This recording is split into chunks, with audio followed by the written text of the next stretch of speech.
샬롬 반갑습니다. 오늘도 새벽 돌베개에 나오신 모든 성도님들을 주님의 이름으로 환영합니다. 주님의 은혜로 우리 모두가 또 이렇게 하루를 살아갈 수 있게 되었는데요. 오늘도 호세아서 말씀 또 계속 묵상하면서 주신 말씀으로 또 이 하루도 잘 살아가는 우리 모두가 되기를 바랍니다. 오늘 우리에게 주시는 하나님의 말씀은 호세아 7장 1절로 2절까지의 말씀입니다. 내가 이스라엘을 치료하여 주고자 할 때마다 에브라임이 지은 범죄가 드러나고 사마리아가 저지른 죄악이 드러난다. 서로 속이고 안으로 들어가서 도둑질하고 밖으로 나가서 떼지어 약탈한다. 내가 그들의 죄악을 모두 기억하고 있다는 것은 그들이 전혀 마음에 두지도 않는다. 이제는 그들이 저지른 모든 잘못이 그들을 애워싸고 바로 내 눈앞에 있으니 내가 안 볼 수 없다. 아멘. 오늘은 호세아 7장의 말씀을 갖고 신앙은 하나님의 본심을 잘 아는 것입니다.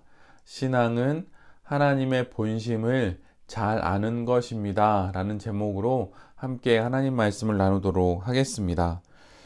오늘 본문인 호세아 7장은 이스라엘을 향한 하나님의 진심을 드러내는 것으로 시작이 됩니다.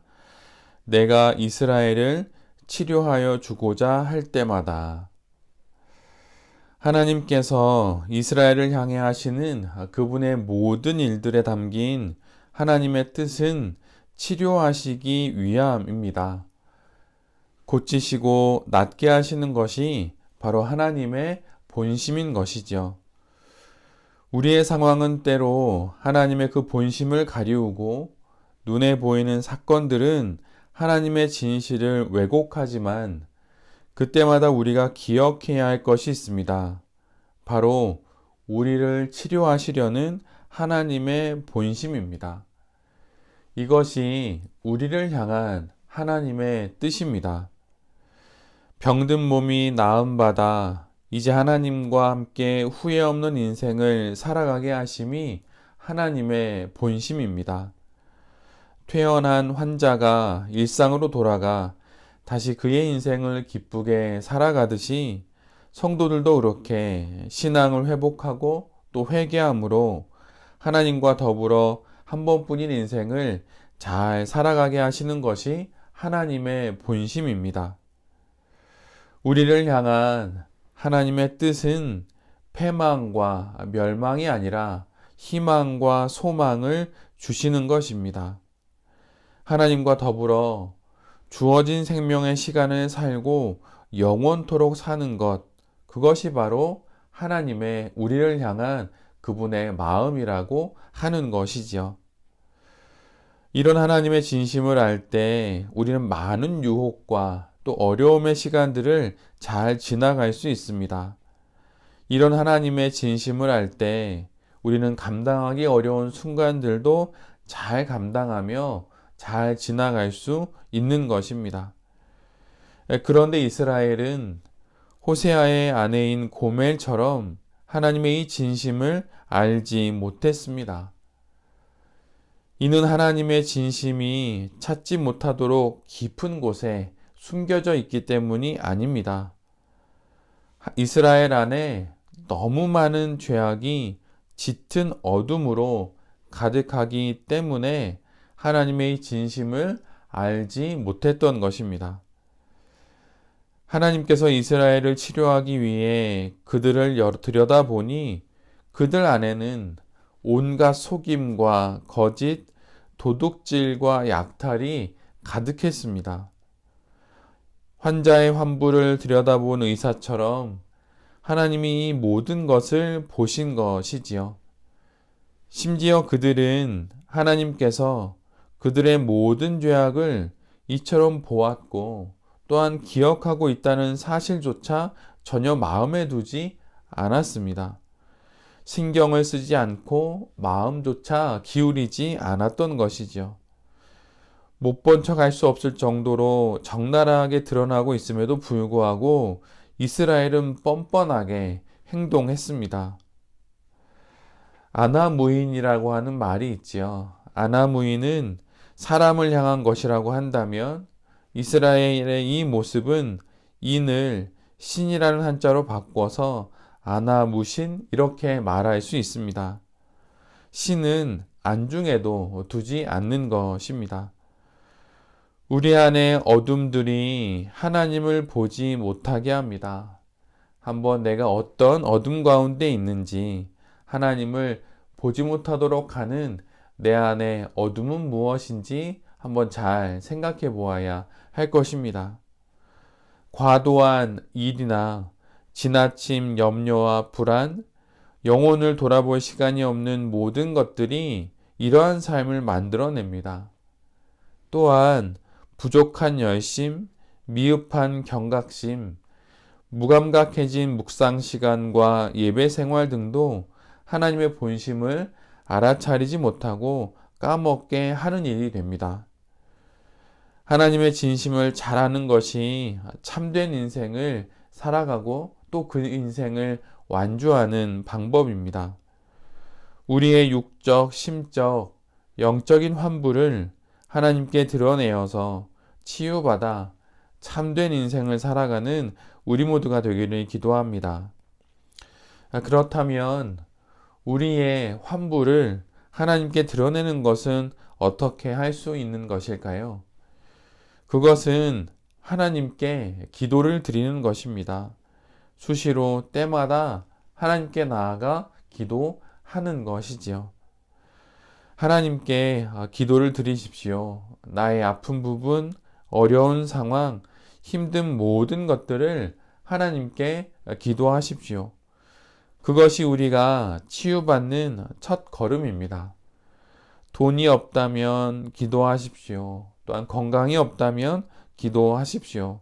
그리고 마음에 평안이 없다면 기도하십시오. 하나님이 우리가 드러내 보인 우리의 환부를 보시고 우리를 치료해 주실 것입니다. 왜냐하면 이것이 우리를 향한 하나님의 본심이기 때문입니다. 오늘 본문 후반부를 보면 하나님 앞에서 죄를 저지른 정치 지도자들의 여러 죄악들, 잘못된 사고방식과 행동들이 나열이 되는데 4가지 은유적인 표현으로 기록을 합니다. 늘 달구어 놓은 화덕, 뒤집지 않고 구워서 한쪽만 익은 빵, 줏대 없는 비둘기, 느슨하게 풀어진 활, 이런 식으로 4가지의 은유적인 비유를 통하여서 이스라엘의 정치 지도자들의 죄악을 이렇게 말씀해 주시고 있습니다.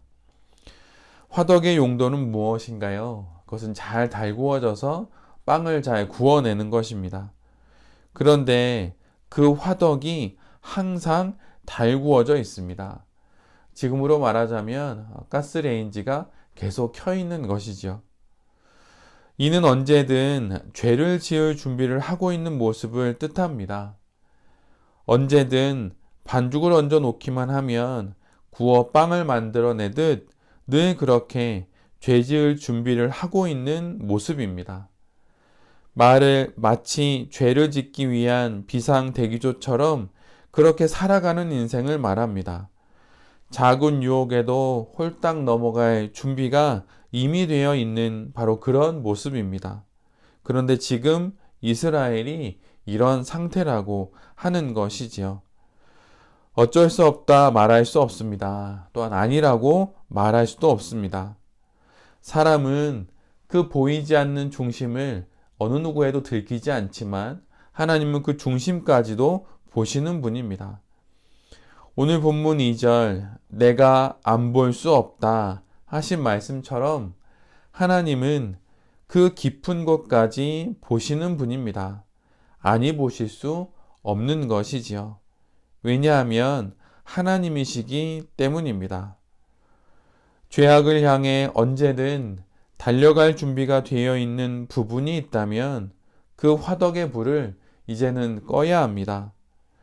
불가를 맴돌며 데이지 않기를 바라는 것은 어리석은 일이지요. 그러기에 면피가 될 수 없는 것입니다. 두 번째로 잘 구워진 빵은 귀한 양식이 됩니다. 그런데 이스라엘은 익은 빵은 빵인데 한쪽만 익은 빵입니다. 한쪽만이라도 익었으니 빵이라고 우길지 모르지만 이 빵은 팔 수도 없고 누구에게 줄 수도 없습니다. 그러기에 이 빵은 한쪽만 익은 빵이 아니라 까맣게 탄 빵, 그래서 팔 수도 없고 누구에게도 줄 수 없는 쓸모없는 타버린 밀가루가 된 것이지요. 타기 전에 알맞게 익었을 때 뒤집고 또 뒤집어야 골고루 구워져 먹을 수 있는 맛난 빵이 됩니다. 그런데 뒤집지 않습니다. 뒤집지 않으니 결국 뜨거운 화덕에 들러붙어 검게 탄 빵이 된 것입니다. 이는 죄에 들러붙어서 까맣게 타버린 이스라엘을 의미합니다. 이스라엘이 죄에 붙어 있는 정도, 그들의 죄에 대한 친밀도가 어느 정도인가 하면 까맣게 타버려 먹을 수 없을 정도가 될 때까지 붙어 있는 것입니다. 가까이 두고 있는 죄악들을 그러기에 우리도 잘 살펴서 멀리해야 할 것입니다. 죄악을 보았다면 소스라치듯 놀라면서 벌떡 일어나야 합니다. 죄는 그 모양이라도 따라하지 말라는 그 경계의 말씀을 기억하면서 영혼의 촉을 세워서 깨어 있어야 하는 것이지요.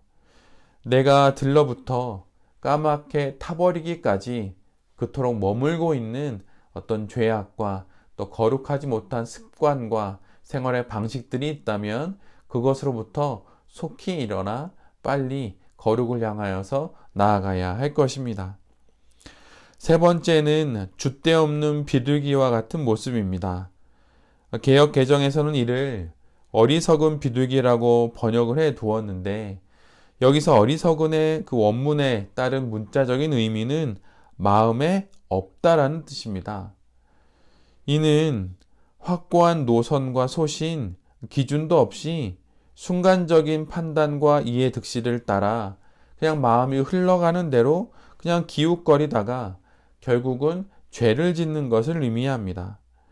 자기 꾀에 넘어가고 다른 나라들의 속임수에 걸려들어 결국 망하게 되는 것을 줏대 없는 비둘기로 여기서는 말씀하시는 것이지요. 기준이 있어야 분별할 수 있고 흔들리지 않고 또한 살아갈 수 있습니다. 설사 흔들린다 하더라도 다시 돌아갈 기준이 있으니 재빨리 추스를 수 있는 것이지요. 내가 어떤 것을 선택하는 기준과 판단을 내리는 척도가 무엇인지를 잘 살펴봐야 할 것입니다. 성도는 그 기준이 무엇일까요? 그것은 당연히 하나님입니다. 하나님을 기준 삼아 살아가는 사람, 그것을 판단의 기준과 척도로 삼는 사람, 그것이 바로 그리스도인입니다. 아시리아를 의지하고 이집트를 의지하여 그들의 기준을 따르는 것이 아니라 성도는 오직 하나님을 기준 삼아 살아가는 거룩한 사람들입니다. 마지막 네 번째, 느슨하게 풀어진 활은 다른 번역본에서는 속이는 활이라고 기록합니다. 활이 느슨하면 화살을 쏠 수가 없습니다. 모양은 갖추고 있지만 사용이 불가능한 것이지요. 전쟁터에서의 위기의 순간 활 시위를 당겨 화살을 쏘아야 하는데 그렇게 되지를 않습니다. 이런 낭패를 보게 하는 것, 거짓이 일상이 되고 속임이 생활이 된 것이 바로 이스라엘의 현재의 모습인 것입니다. 그럴듯한 활의 모양, 경건의 모양은 있지만 그 활이 느슨하게 풀어져서 내용은 없는 그런 것이 돼버린 것이 바로 이스라엘의 모습입니다. 만약 우리에게도 이러한 모습이 있는 것은 아닌지 잘 돌아봐야 할 것입니다. 만약 경건의 내용은 고사하고 경건의 모양조차 만약 없다면 이것은 더욱 심각한 문제입니다. 경건의 모양과 그 내용을 골고루 잘 갖추는 것이 우리 모두에게 필요한 것입니다. 자신을 돌아보아 느슨하게 풀어진 활처럼 되어버린 것들이 있다면 이를 다시 잘 조여가며 또한 잘 조절해야 할 것입니다. 신앙 인생은 하나님의 진심을 아는 것에 그 승부가 달려 있습니다. 우리의 진심은 수시로 바뀌지만 하나님의 진심은 단 한 번도 바뀌신 적이 없습니다. 하나님의 진심, 그분의 참된 마음은 우리를 치료하셔서 온전하게 살게 하시는 것입니다. 우리가 돌이켜야 할 늘 달구어 놓은 화덕, 뒤집지 않은 타버린 빵, 줏대 없는 비둘기, 느슨하게 풀어진 활이 무엇인지를 잘 살펴 속히 돌이켜 온전히 세워지는 우리 모두가 될 수 있기를 간절히 바랍니다. 새벽 돌베개의 모든 성도님들과 또 이 말씀을 전하는 제 자신이 하나님의 본심을 잘 알아서 돌이켜야 할 헛된 모든 것들로부터 삶을 돌이켜서 우리에게 주신 이 귀한 하루도 하나님과 더불어 잘 살아가는 그런 인생이 될 수 있기를 간절히 기도드립니다. 아멘. 기도하겠습니다. 주님, 하나님의 진심을 늘 기억하겠습니다. 우리를 치료하시고 살리시려는 하나님의 그 마음을 잘 아는 자로 살아가겠습니다. 우리의 상황과 형편, 사건과 조건에 상관없이 하나님의 진심만을 붙잡고 살아가겠습니다. 주님, 우리 삶에서 떼어내어야 할 죄악과 삶의 내용들이 있다면 머뭇거리지 않고 버리겠습니다.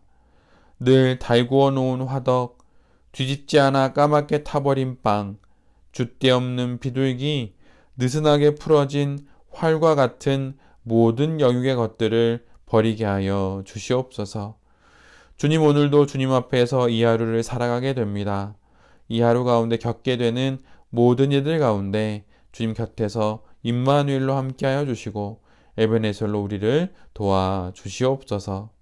이 모든 말씀 예수 그리스도의 이름으로 기도드립니다. 아멘.